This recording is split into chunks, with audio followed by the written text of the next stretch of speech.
What I heard in court from the Crown was the concern that some of the people posting bail for you would be happier to see you abscond than to stay and face the allegations on the basis that Wikileaks was more important than anything. What do you say to that?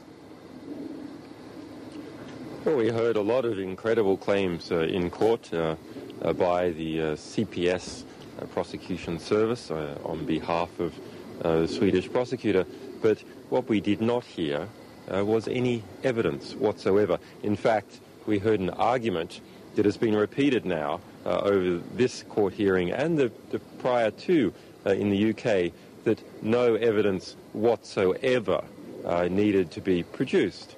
And in fact, none has been produced to us. I am not aware of the inner detail of these allegations. Nothing has been provided to me at all in English. The court actions that took place, preliminary court actions that took place in Sweden were done in secret. So you believe that what's going on in Sweden just now is a smear attempt? Yes, and that's a statement that has been made clear from the beginning. Now, that doesn't mean that we know precisely who is behind it. My feeling at the moment is, in fact, that there's a number of different interests, personal, domestic, and international, that are all sort of feeding from this process and encouraging it and pushing it along. But it is revealing some important things. It's revealing some disturbing aspects of Europe. For example, that any person in any European country can be extradited to any other European country without the provision of any evidence whatsoever. The allegations of sexual misconduct presumably are of quite a serious nature, and I wonder if there was inappropriate behaviour, if you just like simply to apologise to the women. Well, let's be clear about what the allegations were and indeed are. They are allegations of rape. They were an allegation of double rape. My name, if you search on the internet, there's some 5 million web pages, at least before I was in solitary confinement, mentioning my name. 4 million of those also mention the word rape. There are 33 million web pages altogether on the internet that mention the word rape in any context.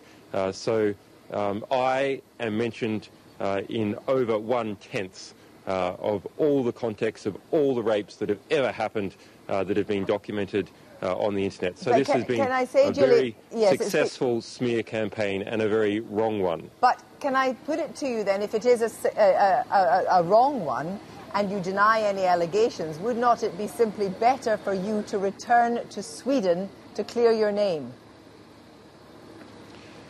I stayed in Sweden for some 5 weeks after these allegations were initially made. Let's not forget that within 24 hours of these allegations being made about rape, the most senior prosecutor in Stockholm, Eva Feni, reviewed them and said that there was not even a suspicion that that was true. Not that she disbelieved the statements, but none of these statements amounted to an allegation of rape.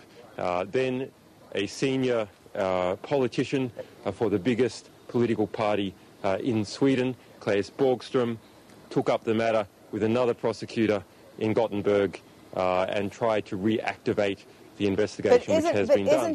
I have still not been charged. I have not been charged with any offence. This is an extradition warrant to have me questioned.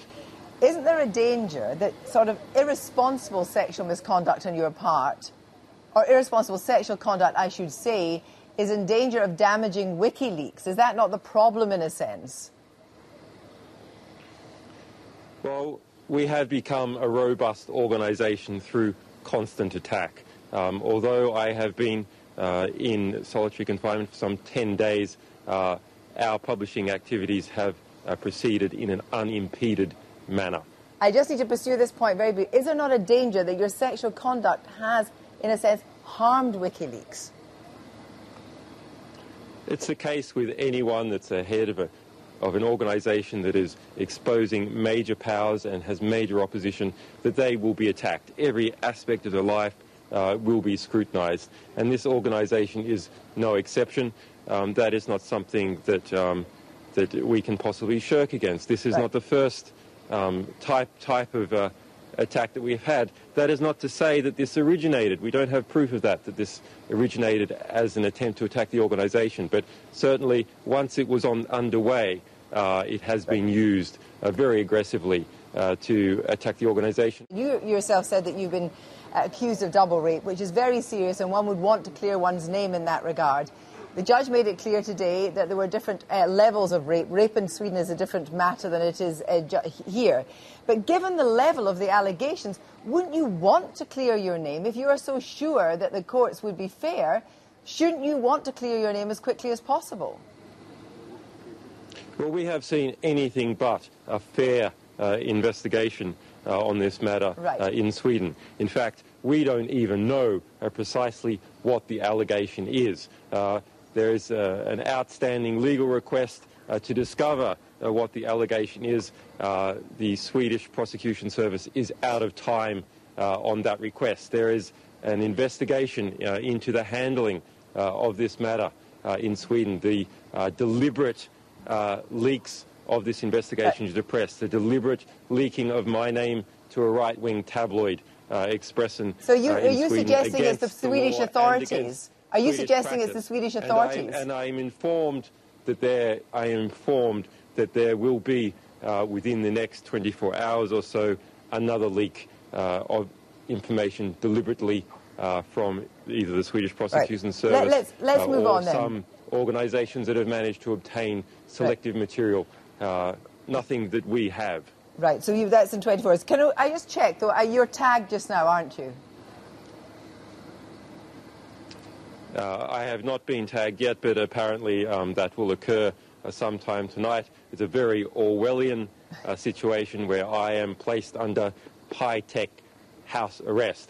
Obviously, as an investigative journalist dealing with highly confidential sources, that is a gross impediment to my work, but nonetheless, as an organisation, we can work around it, as we have shown in the last 10 days. But it will be a gross impediment to my work, and of course, as someone who has always proclaimed their innocence, it is something that I find disturbing, a disturbing situation for me to be in. Right. The judge said in court today, of course, that anyone who truly wants to abscond can, would make every effort to. Do we have your word of honour that you will not try and abscond before the next hearing? I stayed in Sweden after these allegations were raised for some 5 weeks. Obtained permission from the Swedish government to leave Sweden. They said that they did not need me there.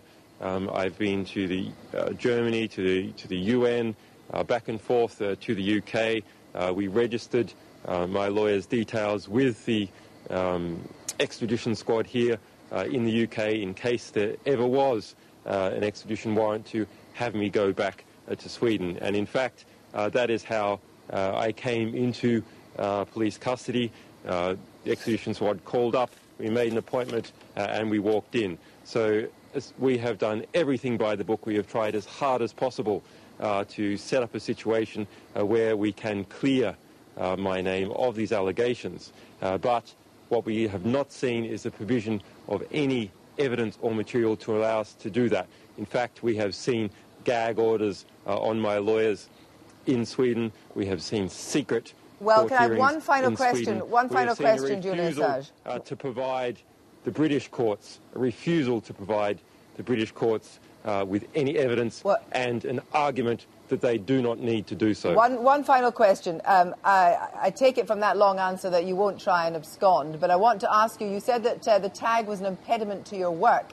What about your work? How quickly will we see more WikiLeaks information from these cables coming out? I beg your pardon. How quickly? You say the tag will be an impediment to your work, but how quickly are we going to see? Are we going to see more leaks from the cable documents before Christmas? Obviously, now that I am back to assist directing of our ship our work will proceed in a faster manner. But as we have seen with my absence, the things are well set up here to proceed, even without my direct involvement. This more concerns new aspects of our work and the general thrust, which I am removed from. And of course, there are many individuals around the world who have a trust in me personally, and for whom it is necessary for me to be around to have a confidence that this organisation is still on the right path. Thank you very much indeed for joining us tonight, Julian Assange.